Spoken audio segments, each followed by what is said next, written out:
जय हिंद दोस्तों, मेरा नाम है वेंकटेश शर्मा और एक बार फिर से मैं आप लोगों का स्वागत करता हूं हमारे अपने चैनल परीक्षा रथ में।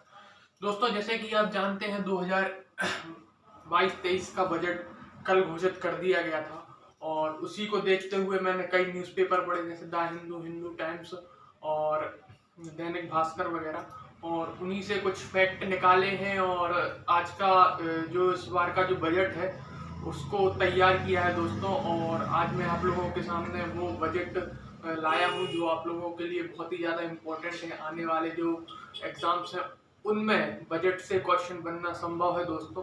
तो उसी को देखते हुए मैं ये बजट का सेशन आज आप लोगों के सामने लेके आया हूँ दोस्तों। तो हम ये जानेंगे दोस्तों कि क्या है इस बजट की रूपरेखा, क्या क्या इसमें नया लाया गया है, पिछले बजट के हिसाब से इस बजट में क्या अंतर है दोस्तों, और ये बजट में जो किस सेक्टर में क्या डाला गया है ये भी जानेंगे, और ये बजट का कुछ अपन इतिहास के बारे में भी जानते हुए चलेंगे दोस्तों। तो आइए दोस्तों स्टार्ट करते हैं अपन अपना जो इस बार का जो बजट है ना दोस्तों। बजट 2000 है ना 22-23 का जो बजट है उसके बारे में आज हम पढ़ेंगे दोस्तों। ठीक है, तो सबसे पहले दोस्तों हेडिंग डाल दें।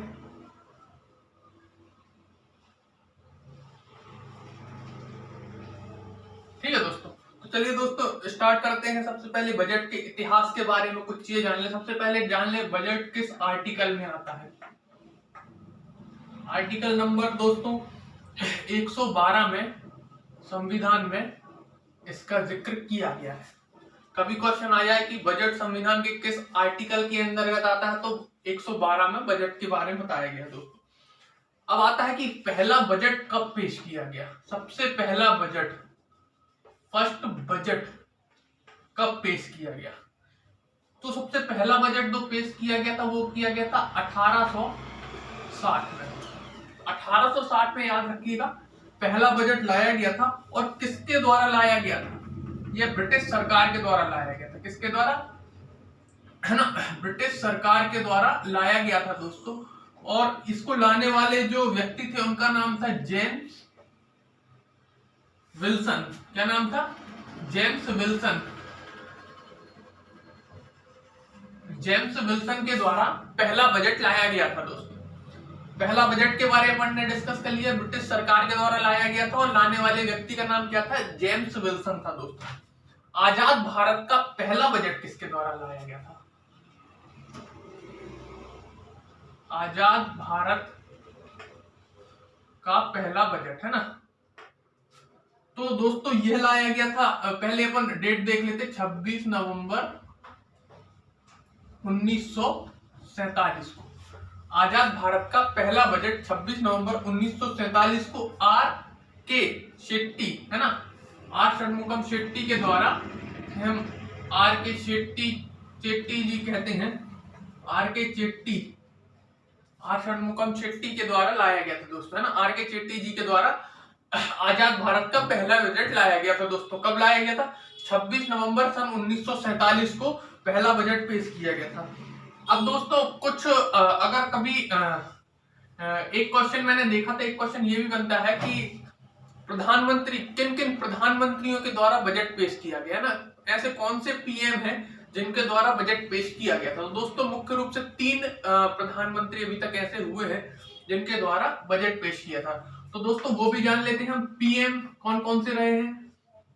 तो पहले रहे हैं JL नेहरू, है ना, जवाहरलाल नेहरू। दूसरी रही इन्हीं की बेटी इंदिरा गांधी जी, है ना। और तीसरे रहे हैं राजीव गांधी जी। कौन,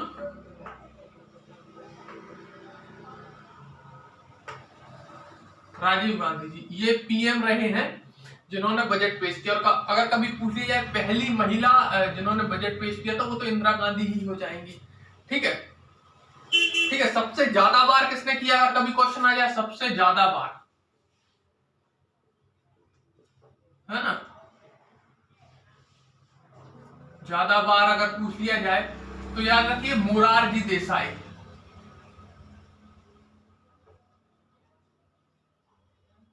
मोरारजी देसाई ने सबसे ज्यादा बार बजट पेश किया था, और है ना, इन्होंने कुल 10 बार बजट पेश किया था। कितनी बार? 10 बार बजट पेश किया था।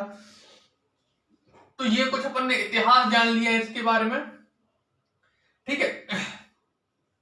अब ये जान लीजिए, ये जो 2022-23 का जो बजट है, ये है कौन से नंबर का बजट है? तो 92वां बजट है ना, ठीक है, 92वां बजट है। और इसे पेश किसने किया? सभी जानते हैं, हमारे जो वित्त मंत्री हैं, है ना, वित्त मंत्री का नाम तो सभी जानते हैं, निर्मला जी, ठीक है, निर्मला सीतारमण, ठीक है। इन्होंने कौन सी बार? तो इनका ये चौथा बजट था, इन्होंने ये चौथी बार बजट पेश किया है, ठीक है ना। पहली पूर्णकालिक महिला वित्त मंत्री जिन्होंने बजट पेश किया। ये पूर्णकालिक नहीं थी, यह प्रधानमंत्री थी, और साथ साथ इनके बाद वित्त मंत्री का प्रभार भी था, पर ये पूर्णकालिक है, मतलब खाली वित्त मंत्री ही है। पहली महिला बता रहा हूं, महिला, ऐसी पहली महिला जो केवल वित्त मंत्री है और उन्होंने बजट पेश किया, वो निर्मला सीतारमण ही थी, ठीक है दोस्तों। इसके बाद कुछ अदर फैक्ट जान लीजिए, है ना। पूर्णकालिक महिला वित्त मंत्री थी, है ना, इन्होंने सबसे लंबी स्पीच भी दी थी 2020 में बजट को लेकर। जो था 2020 का जो बजट था वो सबसे लंबा चला था, वो चला था दोस्तों 2 घंटे 40 मिनट, ठीक है। उसके बाद आप लोगों ने सुना होगा शायद इन्हें चक्कर वक्कर भी आ गए थे, ऐसा कुछ सुनने में आया था। इनका जो भाषण था सबसे लंबा था, 2 घंटे 40 मिनट, है ना, जो इन्होंने दिया था, ठीक है ना। इसके बाद इससे कम 2 घंटे 10 मिनट का रहा है, ठीक है।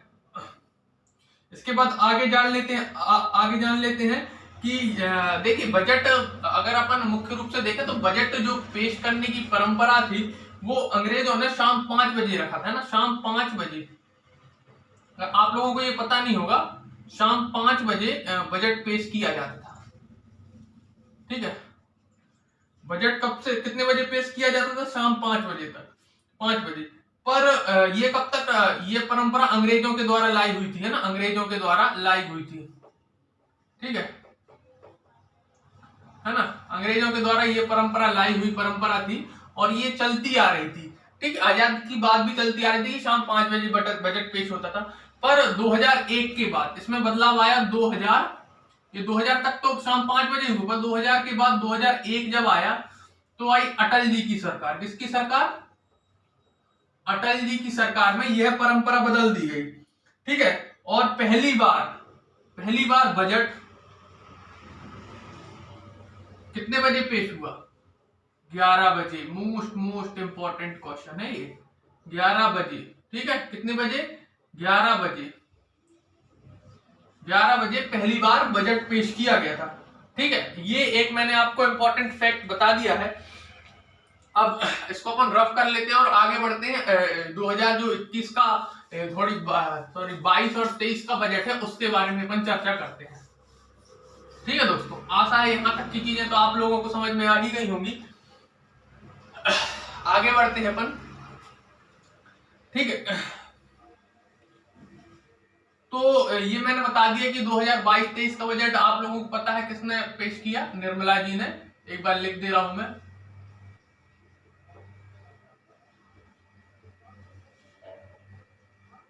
निर्मला सीतारमण ने किया, और ये इनका 4th बजट था, चौथी बार इन्होंने ये बजट पेश किया है, ठीक है। एक इसका ये एक फोकस वाक्य रखा गया, एक फोकस एम रखा गया है, वो ध्यान रखिएगा, वो पूछा जा सकता है क्वेश्चंस में। ये द हिंदू से मैंने आज पढ़ा था तो मुझे थोड़ा सा इंपॉर्टेंट लगा। जैसे कि आप जानते हैं कि है ना, अपन आजादी का अमृत महोत्सव बना रहे हो, तो उसी को देखते हुए एक फोकस एम रखा गया है। तो मैं लिख दे रहा हूं, फोकस एम 2022 बजट। तो ये फोकस एम जो रखा गया वो रखा गया इंडिया 100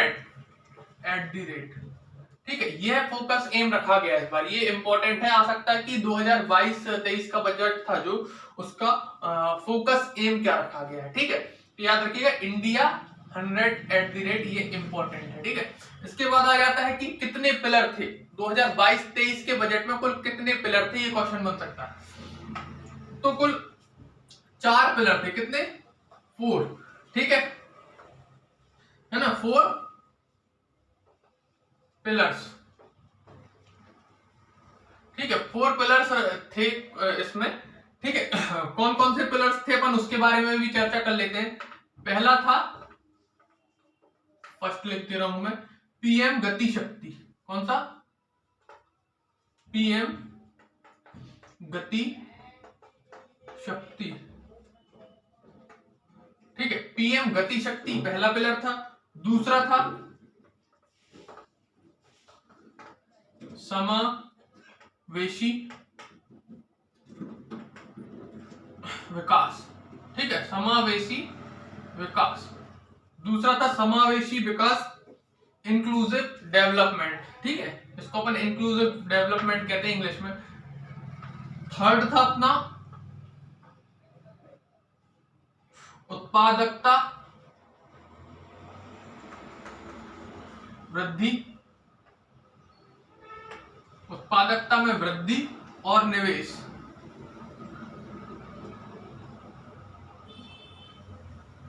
ठीक है दोस्तों। इसके बाद सूर्योदय की ओर अवसर, ऊर्जा संक्रमण और जलवायु का कार्रवाई, ये सब इसी में ऐड थे दोस्तों। इसके बाद चौथा जो पिलर था वो था निवेश। क्या था? निवेश का वित्त पोषण। यह इस बार के 4 पिलर रखे गए थे मुख्य रूप से, तो याद रखिएगा। पहला था पीएम गति शक्ति, दूसरा था समावेशी विकास, उत्पादन वृद्धि और उत्पादकता वृद्धि और निवेश का वित्त पोषण। प्रमुख रूप से यह 4 पिलर रखे गए थे दोस्तों, ठीक है। इसके बाद अपन आगे बढ़ते हैं कि आगे जानते हैं 4 पिलर्स तक की बात हो गई है अपनी, और अब ये जानते हैं भारतीय आर्थिक वृद्धि इस बार कितनी रहेगी। अगर पूछा जाए कि 2022-23 में बजट में आर्थिक वृद्धि दर कितनी बताई गई है, क्या दोस्तों? आर्थिक वृद्धि दर है ना दोस्तों, मैं लिख दे रहा हूं, आर्थिक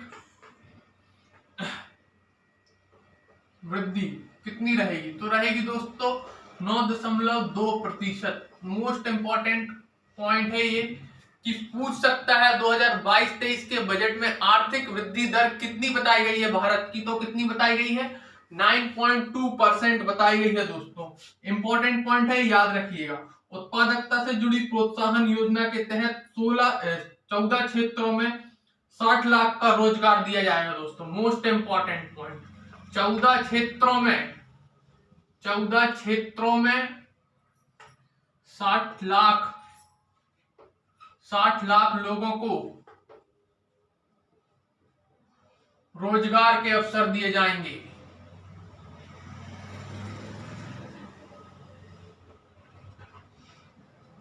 मोस्ट इंपॉर्टेंट पॉइंट दोस्तों, 14 क्षेत्रों में इस बार सीतारमण जी ने कहा है कि 14 क्षेत्रों में 60 लाख लोगों को रोजगार दिए जाएंगे इस बजट के तहत। आगे बढ़ते हैं दोस्तों पीएम गति शक्ति की तरफ। पीएम गति शक्ति में क्या दिया गया है ये जानेंगे दोस्तों। पीएम गति शक्ति को जानेंगे।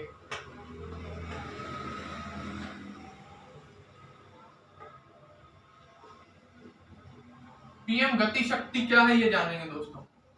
पीएम गति शक्ति में कुल 7 इंजन दिए गए हैं ना, 7 इंजन जोड़े गए हैं। ये इंपॉर्टेंट इंजन हैं, इनको जानेंगे क्या क्या है। पहला है रोड्स है ना, दूसरा है रेलवे,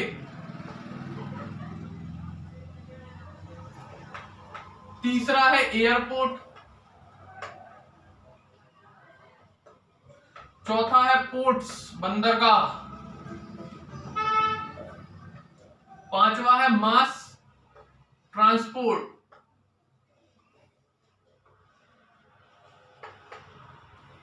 छठवा है वाटरवेज,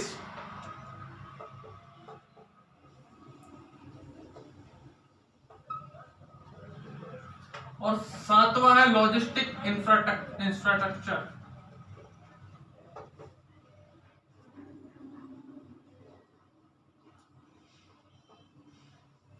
लॉजिस्टिक इंफ्रास्ट्रक्चर।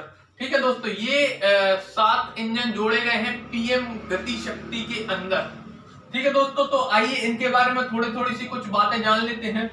जैसे कि इस बार ये बोला गया है हमारी वित्त मंत्री के द्वारा कि कुल 2022-23 में है ना, 2022 और 23 के अंतर्गत, ठीक है दोस्तों, इस बार कुल 25,000, कितना, 25,000 किलोमीटर की रोडों का निर्माण किया जाएगा दोस्तों।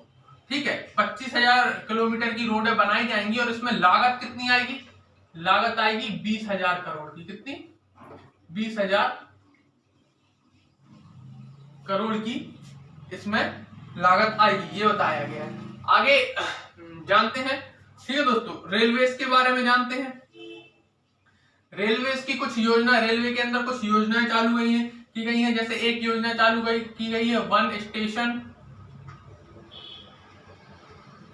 One product. इस योजना के तहत जैसे मान लीजिए आप किसी जिले के निवासी, वहां पर जो भी स्टेशन होगा और जिले की जो भी प्रसिद्ध चीज है, फॉर एग्जांपल झाबुआ का कड़कनाथ है, तो उस स्टेशन में उस कड़कनाथ का है ना बारे में बताया जाएगा। पोस्टर होर्डिंग्स चिपकाए जाएंगे कि यहाँ का जीआई टैग प्रमाणित ये चीजें हैं। चंदेरी है, चंदेरी की साड़ियों के बारे में बताया जाएगा। फॉर एग्जांपल बता रहा हूं मैं। तो वन प्रोडक्ट, एक स्टेशन को एक प्रोडक्ट दिया जाएगा और उसके बारे में वहां पर उस जानकारी प्रोवाइड की जाएगी। यह है वन स्टेशन वन प्रोडक्ट योजना। ठीक है, इसके अलावा 400 new generation Vande Bharat train start की जाएगी, है ना। Vande Bharat train, 400 Vande Bharat train start की जाएंगी दोस्तों। ठीक है, कितनी? 400 वंदे भारत ट्रेन स्टार्ट की जाएंगी। इसके अलावा है ना 100 पीएम गति शक्ति कार्गो टर्मिनल भी बनाए जाएंगे। कितने? 100। ठीक है, 100 कार्गो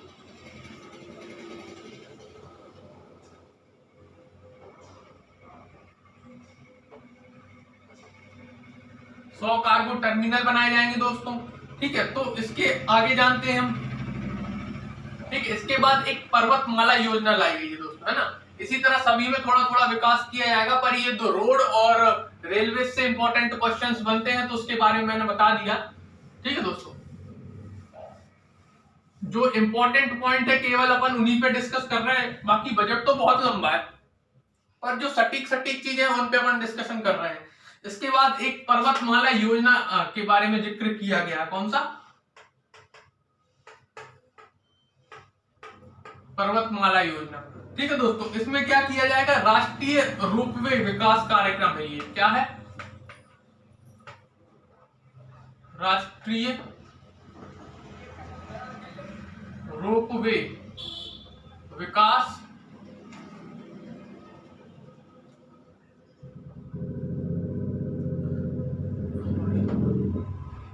कार्यक्रम। यह एक राष्ट्रीय रोपवे विकास कार्यक्रम है। क्या? पर्वतमाला। ठीक है, पर्वतमाला कार्यक्रम क्या है? राष्ट्रीय रोपवे विकास कार्यक्रम। इसमें कहा गया है कि 2022 और 23 में, ठीक है, 60 किलोमीटर के 8 रोपवे बनाए जाएंगे। ठीक है,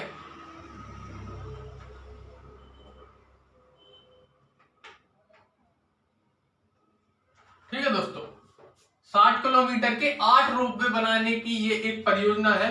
और जैसे भारतमाला प्रोजेक्ट आया था जिसमें रोड बनाने की था और सागरमाला परियोजना आई थी, उसी तरह की ये पर्वतमाला परियोजना है जिसमें रोपवे का ठेके दिए जाएंगे और उसको कंप्लीट करने का कार्य किया जाएगा। ठीक है दोस्तों, इसके अलावा अगर अपन जाने तो कृषि के बारे में जान लीजिए कुछ चीजें। क्वेश्चन बन सकता है कि कृषि में क्या दिया गया है। तो 1.63 करोड़ 1.63 करोड़ किसानों को गेहूं और धान खरीदी के लिए, ठीक है, 1.63 करोड़ किसानों को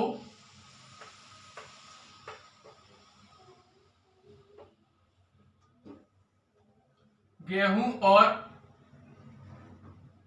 धान खरीदी के लिए 2.37 लाख करोड़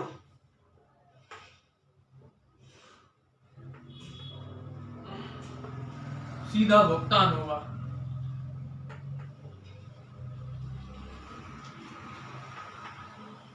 दोस्तों अगर कृषि से अपन बात करें तो ये कृषि का है, मैं लिख दे रहा हूं।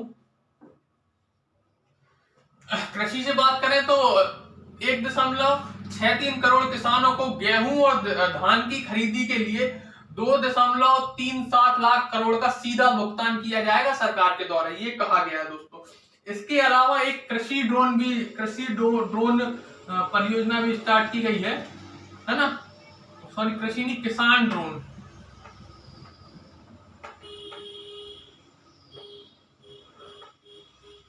किसान ड्रोन परियोजना है ना, फसल मूल्यांकन, भूमि अभिलेख, इन सब के लिए कीटनाशक, पोषक तत्व का छिड़काव, ठीक है, कीटनाशक का छिड़काव लिख दे रहा हूं मैं, बाकी मैंने बता भी दिया।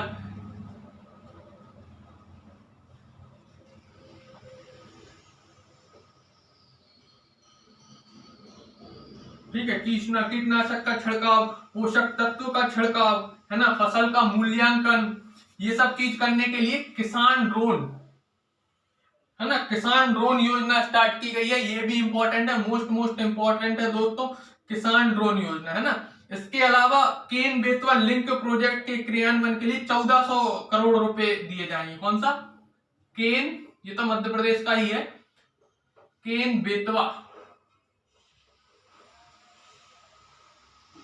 है ना, केन बेतवा जो लिंक प्रोजेक्ट है,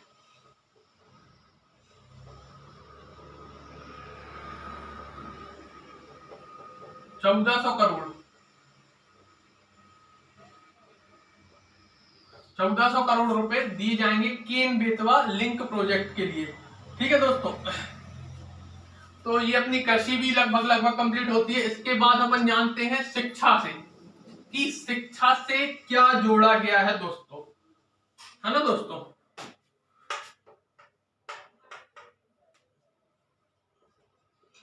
शिक्षा जान लीजिए दोस्तों, 1 क्लास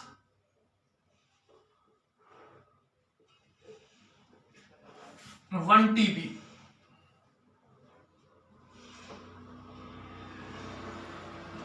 चैनल, ये एक योजना लाई गई है, 1 class 1 TB, 1 class 1 TB channel योजना। इसमें है ना 200 टीवी चैनलों तक का विस्तार किया जाएगा दोस्तों। जो अभी तक शिक्षा के केवल 12 चैनल ही थे, कितने? 12 चैनल थे अभी तक दोस्तों, याद रखिएगा। अभी तक कितने चैनल थे? 12 चैनल थे, उन्हें बढ़ाकर अब 200 तक किया जाएगा इस योजना के तहत। 1 क्लास 1 टीवी चैनल योजना के तहत जो अभी तक 12 चैनल कार्यरत थे, उसको बढ़ाकर अब 200 चैनल तक किया जाएगा दोस्तों, है ना। डिजिटल यूनिवर्सिटी खोली जाएगी। क्या? डिजिटल यूनिवर्सिटी खोली जाएगी दोस्तों, मोस्ट इंपॉर्टेंट पॉइंट है, डिजिटल यूनिवर्सिटी खोली जाएगी। ठीक है दोस्तों, ये शिक्षा से जुड़े कुछ इंपॉर्टेंट पॉइंट थे, वो बता दिए मैंने। इसके बाद कुछ शिक्षा से जुड़ी हुई हमारी सारी चीजें कंप्लीट होती हैं, और हम इसके बाद जानते हैं एक कुछ योजनाएं और आई थी, जैसे आई थी दोस्तों हर घर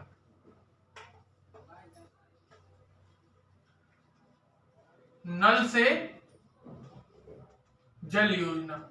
ये दोस्तों हर घर नल से जल योजना है। इसके तहत 3.8 करोड़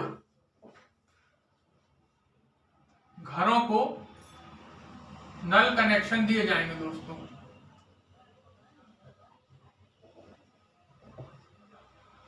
इसके तहत दोस्तों 3.8 करोड़ नए घरों को नल कनेक्शन प्रोवाइड किए जाएंगे और इसके लिए 60,000 करोड़ रुपए दिए गए। इसके लिए कितने पैसे दिए गए? 60 करोड़ रुपए आवंटित किए गए इस बार के बजट में। इसी तरह एक योजना और है, सभी के लिए आवास।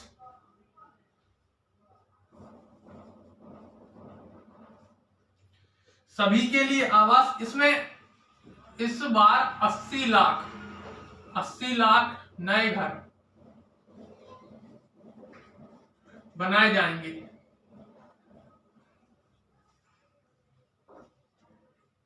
और इसके लिए 48,000 करोड़ रुपए दिए गए हैं। कितने दिए गए हैं इस योजना के लिए? 48,000 करोड़ रुपए दिए गए हैं दोस्तों। इसके बाद आगे बढ़ते हैं, कुछ योजनाएं और जानते हैं दोस्तों। एक योजना स्टार्ट की गई है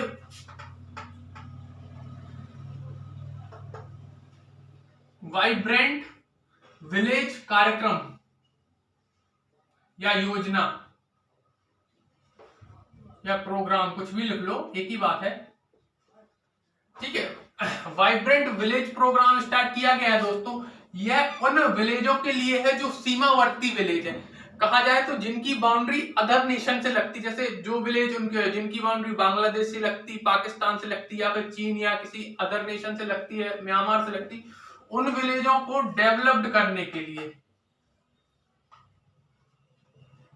उन विलेजों को डेवलप्ड करने के लिए यह प्रोग्राम स्टार्ट किया गया है दोस्तों। मोस्ट इंपॉर्टेंट है, याद रखिएगा। वाइब्रेंट विलेज प्रोग्राम क्यों स्टार्ट किया गया है?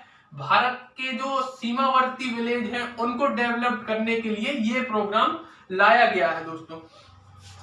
इसके बाद एक प्रोग्राम, एक और योजना, पीएम डिवाइन योजना, पीएम डिवाइन योजना। ये जो हमारे उत्तर पूर्वी जिले हैं दोस्तों, है ना, उत्तर पूर्वी जिले, उत्तर पूर्वी राज्य,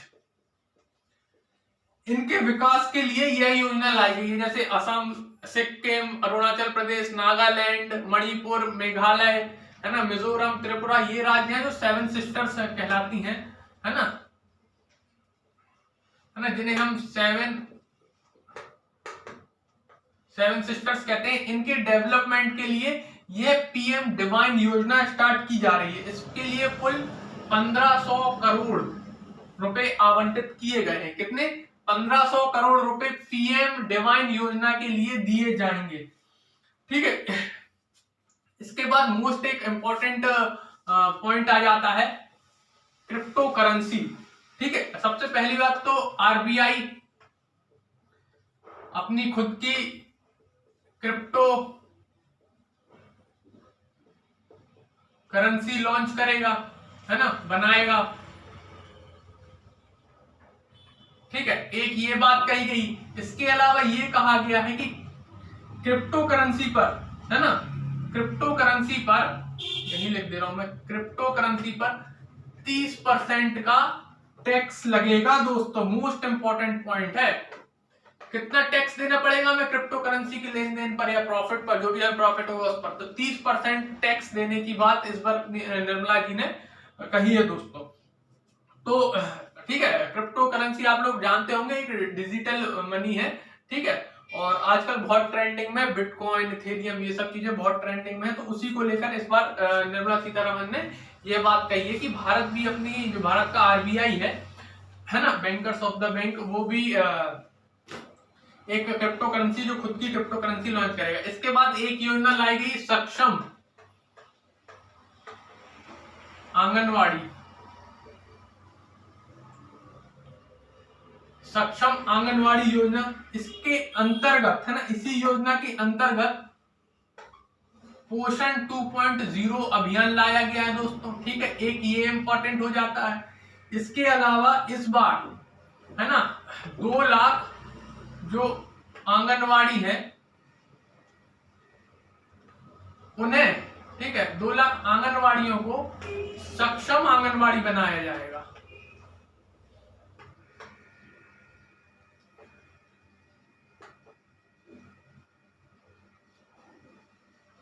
2 लाख आंगनवाड़ियों को सक्षम आंगनवाड़ी बनाया जाएगा, सक्षम आंगनवाड़ी प्रोग्राम के तहत दोस्तों। ये इंपॉर्टेंट हो गया, ठीक है। इसके बाद दोस्तों आता है एक चीज और आई है दोस्तों, आत्मनिर्भर इन डिफेंस। हम डिफेंस में भी आत्मनिर्भर बनेंगे दोस्तों, ठीक है।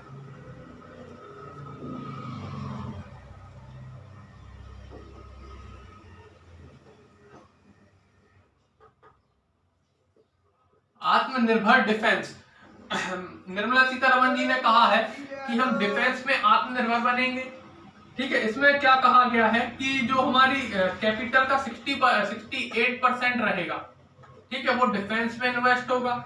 इसके अलावा जो हम डिफेंस के उपकरण हैं, वो उपकरण भारत में बनाए जाएंगे, है ना।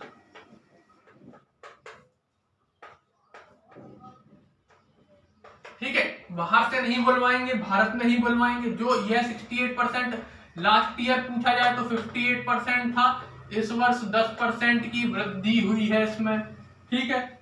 आत्मनिर्भर बन गए अपन डिफेंस में। इसके बाद इन्होंने बताया है 2022-23 का कुल व्यय बताया है दोस्तों। कुल व्यय खर्चा कितना होगा, कितना खर्चा हुआ इस बजट को बताने, है ना। टोटल अगर लागू करने में अगर कहे जाएंगे तो 3945 लाख करोड़ रुपए, ये इस वर्ष का कुल व्यय है दोस्तों। इसके बाद अगर पूछ लिया जाए तो, है ना, राजकोषीय घाटा कितना था,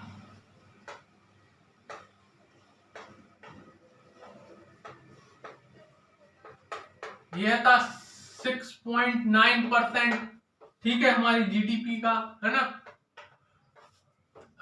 यह था 2021-22 का राजकोषीय घाटा। और अगर 2022-23 का अनुमानित कितना है,